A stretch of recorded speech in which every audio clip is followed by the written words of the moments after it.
Turƙash Muhammadu Bello Turji shahararren ɗan ta'addan nan ya ɗebo ruwan dafa kansa, inda ya tsokano hafsan tsaron Najeriya Christopher Musa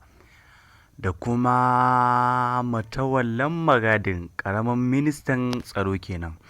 Mai sauraro Assalamu alaikum warahmatullah, sannan mu da sake kasancewa a wannan tasha tamu mai albarka.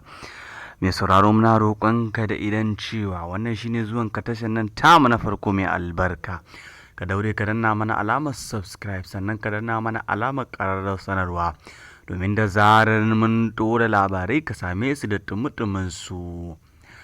Mai sauraro, kamar yadda muka faɗa tun a farko, shahararren ɗan ta'addan nan Muhammadu Bello Turji, to a yanzu dai ana ƙoƙarin kawo ƙarshen sa,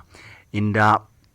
ƙaramin ministan Najeriya kenan Matawallan Maradin, tsohon gwamnan Zamfara, ya bayyana cewa a yanzu sun tattara komatsansu sun koma jihar Zamfara kenan wurin ganin cewa an kawo ƙarshen Muhammadu Bello Turji da kuma yaransa. Inda daga bisani kuma hafsan tsaron Najeriya ya fusata bayan ganin wani bidiyo da Muhammadu Bello Turji ya saka yake yawo a social media, wanda yake nuna cewa ya kwaci motoci guda biyu a hannun sojojin Najeriya, inda hafsan tsaron Najeriya Christopher Musa yake nuna fushinsa na cewa wani ganin dole sai an kawo ƙarshen wannan ɗan ta'adda Muhammadu Bello Turji da shi da yaransa, a inda kuma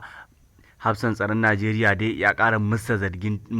musanta cewa wannan zargi da ake na cewa an samu damar kwatar motoci guda biyu a hannun sojojin Najeriya, inda yake musanta wannan zargi na cewa Muhammadu Bello Turji ba shi ya kwaci wannan motoci ba. Wannan motoci sun kasance ne a fake a ajiye, inda suka samu matsalar cewa an sun shiga cikin wani tabo kenan da ke jihar Zamfara, a yayin da motocin suka ƙi gaba suka ƙi baya, a yayin da hafsan tsaron Najeriya ya umarci sojojin Najeriya da su matsa daga wurin motocin wurin ganin cewa an samu tsaro kenan, a yayin da sojojin kuma suka bar wurin ba sojoji kenan a wurin, shi kuma Muhammadu Bello Turji ya samu damar iban wannan motoci. Sannan kuma daga bisani Muhammadu Bello Turji a yanzu dai ya shiga halin tsaka mai wuya kenan, inda yanzu jihar Zamfara kenan da kewayenta an cika ta da sojoji da kuma hafsan tsaron Najeriya shi Muhammad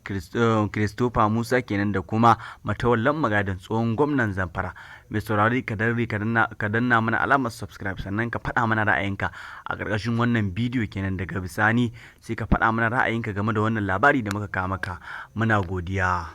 Bisalam.